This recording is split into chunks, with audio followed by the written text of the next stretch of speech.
തൃശൂർ കുന്നംകുളത്ത് ആനപ്രേമികൾ തമ്മിലടി. ആനയെ ഉത്സവത്തിൽ നിർത്തുന്നത് സംബന്ധിച്ച തർക്കമാണ് കയ്യാങ്കളിയിൽ കലാശിച്ചത്. തിയോഫിനുണ്ട് കൂടുതൽ വിശദാംശങ്ങളുമായി. തിയോഫിൻ, എപ്പോഴാണ് സംഭവം, എന്താണ് ഉണ്ടായത് അവിടെ? ഇന്നലെ രാത്രിയാണ് ഈ സംഭവം ഉണ്ടായത്. ആനകളുടെ തലപ്പൊക്കത്തിന്റെ പേരിൽ ആനയെ നിർത്തേണ്ട സ്ഥാനവുമായി ബന്ധപ്പെട്ടായിരുന്നു തർക്കമുണ്ടായത്. ഇരു വിഭാഗങ്ങൾ തമ്മിൽ ഏറ്റുമുട്ടി. ഓരോ ആനയുടെയും, അതായത് തെച്ചിക്കോട്ടുകാവ് രാമചന്ദ്രൻ, ചിറക്കൽ കാളിദാസൻ തുടങ്ങിയ തലപ്പൊക്കമുള്ള ആനകളെല്ലാം ഈ എഴുന്നള്ളിപ്പിനെത്തിയിരുന്നു. ഇതിൽ ചിറക്കൽ കാളിദാസനെ സ്ഥാനം മാറ്റി നിർത്തുന്നതുമായി ബന്ധപ്പെട്ടായിരുന്നു തർക്കമുണ്ടായിരുന്നത്. മറ്റൊരു ആനയുണ്ടായിരുന്നു, തൃക്കടവൂർ ശിവരാജ്.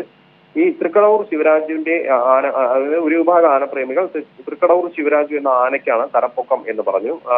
അതായത് ഏറ്റവും പ്രധാന ആന തലപ്പൊക്കത്തിന്റെ പേരിൽ തെച്ചിക്കോട്ടുകാവ് രാമചന്ദ്രനായിരുന്നു. തെച്ചിക്കോട്ടുകാവ് രാമചന്ദ്രനെ നടുക്ക് നിർത്തുകയും ഇതിന് സമീപത്ത് നിർത്തേണ്ട ആനകൾ അതിന്റെ തൊട്ട് താഴെ പൊക്കമുള്ള ആനയാണ്. അതിൽ തർക്കം വന്നത് ചിറക്കൽ കാളിദാസനും ഈ തൃക്കടവൂർ ശിവരാജു എന്ന രണ്ട് ആനകൾ തമ്മിലായിരുന്നു. ഈ രണ്ട് ആനകളെയും ഇഷ്ടപ്പെടുന്ന ആനപ്രേമികൾ തമ്മിലായിരുന്നു തർക്കമുണ്ടായത്. തൃക്കടവൂർ ശിവരാജുവിനെ അടുത്ത് നിർത്തണം, തൊട്ടടുത്ത് രണ്ടാം സ്ഥാനത്ത് നിർത്തണം എന്നായിരുന്നു ഒരു വിഭാഗം ആവശ്യപ്പെട്ടത്. എന്നാൽ കമ്മിറ്റിക്കാർ ഉൾപ്പെടെ മറ്റൊരു വലിയ വിഭാഗം ചിറക്കൽ കാളിദാസനെ നിർത്തണമെന്ന് ആവശ്യപ്പെടുകയും അങ്ങനെ ഈ തൃക്കടവൂർ ശിവരാജുവിനെ നിർത്താൻ ആവശ്യപ്പെട്ട അല്ലെങ്കിൽ നിർത്താൻ ആദ്യം തന്നെ ഒരു വിഭാഗം ആവശ്യപ്പെട്ടിരുന്ന ആ സ്ഥാനത്ത് ചിറക്കൽ കാളിദാസനെ നിർത്തുകയും ചെയ്തു. ഇതിന്റെ പേരിലാണ് തർക്കമുണ്ടായത്.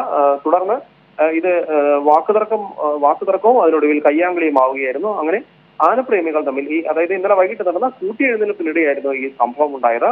തലപ്പൊക്കമുള്ള ആനകൾ, ഒട്ടുമിക്ക ആനകളും, മധ്യകേരളത്തിലെ ഒട്ടുമിക്ക ആനകളും ഈ എഴുന്നള്ളിപ്പിലുണ്ടായിരുന്നു. ഈ എഴുന്നള്ളിപ്പിനിടെയാണ് ഈ ഇത്തരത്തിലുള്ള ആനപ്രേമികൾ തമ്മിലുണ്ടാകുന്ന തർക്കവും ഒടുവിൽ അത് കയ്യാങ്കളിയിൽ കലാശിക്കുകയും ചെയ്തത്. ശരി, തിയോഫിനാണ് വിവരങ്ങൾ.